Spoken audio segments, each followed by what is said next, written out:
You know, the psychologist Carl Jung once said something that might just be one of the most profound things you'll ever hear. He said, your life doesn't truly begin until you find yourself. So, what on earth does that actually mean? Well, that's exactly the journey we're going to unpack right now. But let's start with a question for you, and be honest with yourself. Have you ever had that strange, unsettling feeling that the life you're living, the choices you make, the things you want, might not actually be yours? That maybe, just maybe, you're playing a role that someone else wrote for you? And that feeling leads us right to the heart of the problem, what we could call the life that isn't yours. See, for most of us, we're living out a script, one written by our family, by society, by our own fears, and it creates this quiet, nagging feeling that something just isn't right.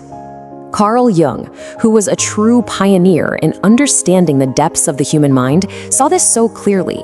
He believed that real growth, real happiness, isn't about twisting yourself to fit into the world's expectations. No, it's about taking the journey inward to find out who you really are. The crazy part is, most people never even pack their bags for that trip.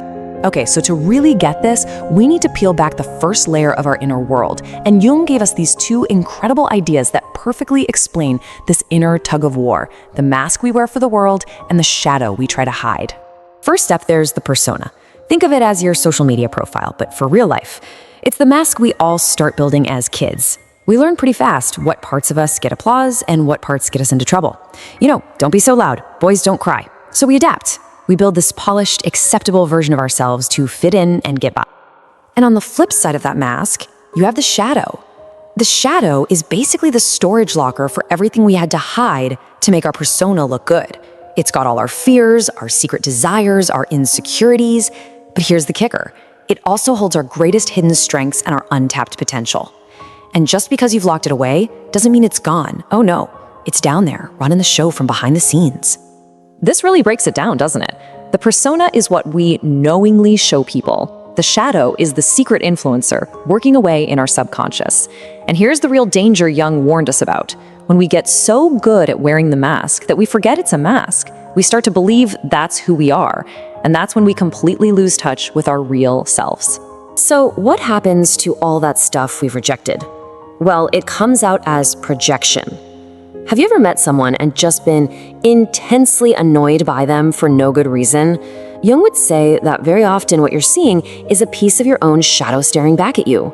We see in others what we can't stand to see in ourselves. And this is where it all flips. This is the game-changing idea. What if the shadow isn't this evil thing we have to destroy? What if it's actually the key to becoming a whole person? Jung's big insight was that real power and freedom don't come from getting rid of the shadow, but from turning around, facing it, and integrating it. That's where the real adventure begins. All right, let's go another level deeper. It turns out our inner struggles aren't just random personal dramas. They actually follow these universal ancient patterns that have been playing out for all of human history. Jung called these patterns our inner archetypes. Think of archetypes as the pre-installed software in the human mind. Jung had this theory of a collective unconscious, a kind of shared psychic inheritance for all of humanity. It's filled with these universal characters and themes that shape how we think, feel, and act, whether we know it or not. And you already know these archetypes. Just think about any movie, myth, or story you've ever heard. The hero who goes on a quest, the wise old mentor who gives them advice, the shadowy villain who stands in their way. These aren't just characters out there. They are living, breathing forces inside of you. So, for instance, there's a hero archetype inside you that's always pushing you to grow and find your purpose. But it's constantly at war with your inner shadow, that part of you that whispers doubts, fears, and tries to sabotage you. That feeling of resistance you get when you try to do something new? Yup, that's the ancient battle of hero versus shadow playing out right inside your own head. Jung also talked about the anima and animus. The anima is the unconscious feminine energy in men. Things like intuition, creativity, and deep feeling. The animus is the unconscious masculine energy in women. Logic, assertiveness, structure. True wholeness, he said, comes from integrating these energies, not from pushing one away because of your gender. It's about finding that inner balance. So the big question is, how do we actually do all this? How do we integrate our shadow and balance these deep inner forces? Well, Jung gave this whole incredible process a name. He called it individuation. It is the journey to becoming whole. Now, this is really important. Individuation is not about becoming some perfect new person. It's the exact opposite. It's about having the courage to embrace all of yourself, the parts you're proud of and the parts you're not, and integrating them to become more of the person you were always meant to be. So if this is the path to wholeness, why isn't everyone on it? Well, the answer is pretty simple. It's uncomfortable. It's hard work. Facing yourself, truly facing yourself, can be scary.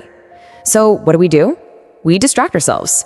We bury ourselves in work. We scroll endlessly on our phones. We'll do pretty much anything to avoid the silence where we might have to meet ourselves. But here's the thing. Your unconscious is always trying to talk to you. It's sending you messages all the time, through your dreams, through those gut feelings you get, through sudden bursts of creativity, and even through those weird little coincidences that feel like more than just chance. Jung called those synchronicities. The very first step on this whole journey is just to start paying attention, to listen with curiosity. And that listening brings us to the final stage, the climax of the journey. Because it turns out the biggest thing standing in our way isn't just our shadow or our fears.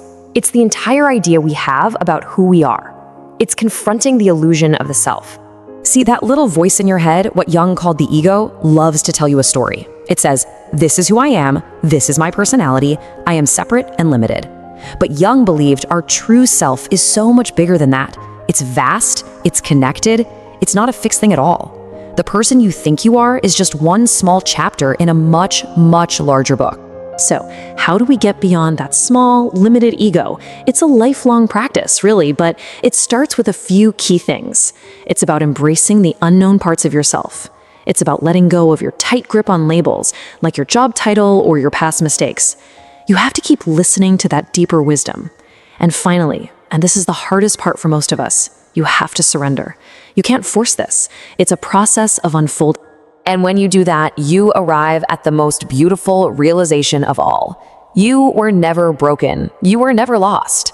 That authentic, whole, powerful self that you've been searching for your entire life, it's been right there, inside you, all along, just waiting for you to come home. Life really does begin when you find yourself. And now you have a map. So the only question left is, are you ready to begin the journey?